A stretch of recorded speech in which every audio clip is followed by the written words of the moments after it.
Abu Nawas hanya tertunduk sedih mendengarkan penuturan istrinya.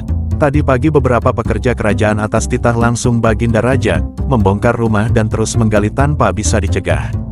Kata mereka tadi malam Baginda bermimpi bahwa di bawah rumah Abu Nawas terpendam emas dan permata yang tak ternilai harganya. Tetapi setelah mereka terus menggali, ternyata emas dan permata itu tidak ditemukan. Dan Baginda juga tidak meminta maaf kepada Abu Nawas. Inilah yang membuat Abu Nawas memendam dendam.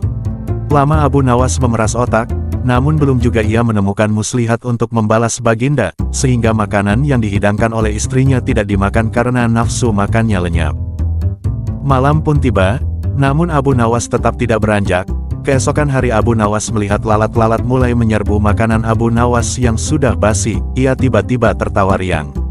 "Tolong ambilkan kain penutup untuk makananku dan sebatang besi." Abu Nawas berkata kepada istrinya. "Untuk apa?" tanya istrinya heran. "Membalas Baginda Raja," kata Abu Nawas singkat.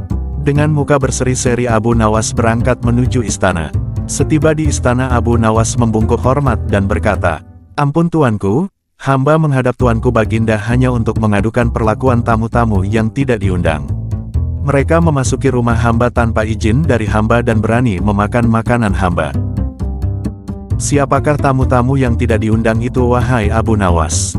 sergap Baginda kasar. "Lalat-lalat ini tuanku," kata Abu Nawas sambil membuka penutup piringnya.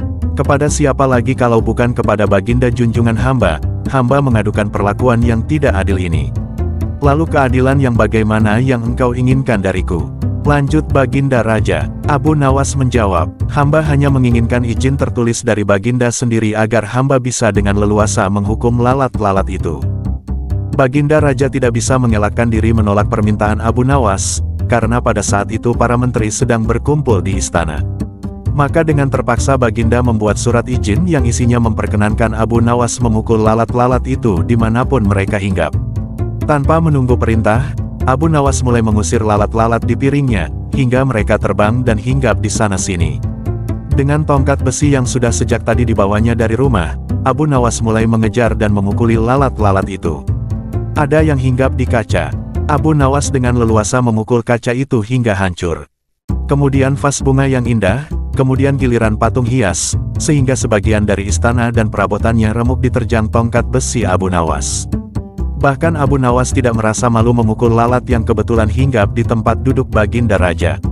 Baginda Raja tidak bisa berbuat apa-apa kecuali menyadari kekeliruan yang telah dilakukan terhadap Abu Nawas dan keluarganya. Dan setelah merasa puas, Abu Nawas mohon diri. Barang-barang kesayangan Baginda banyak yang hancur. Bukan hanya itu saja, Baginda juga menanggung rasa malu. Akhirnya, kini ia sadar betapa kelirunya berbuat semena-mena kepada Abu Nawas. Abu Nawas yang nampak lucu dan sering menyenangkan orang itu ternyata bisa berubah menjadi garang dan ganas serta mampu membalas dendam terhadap orang yang mengusiknya. Abu Nawas pulang dengan perasaan lega. Istrinya pasti sedang menunggu di rumah untuk mendengarkan cerita apa yang dibawa dari istana.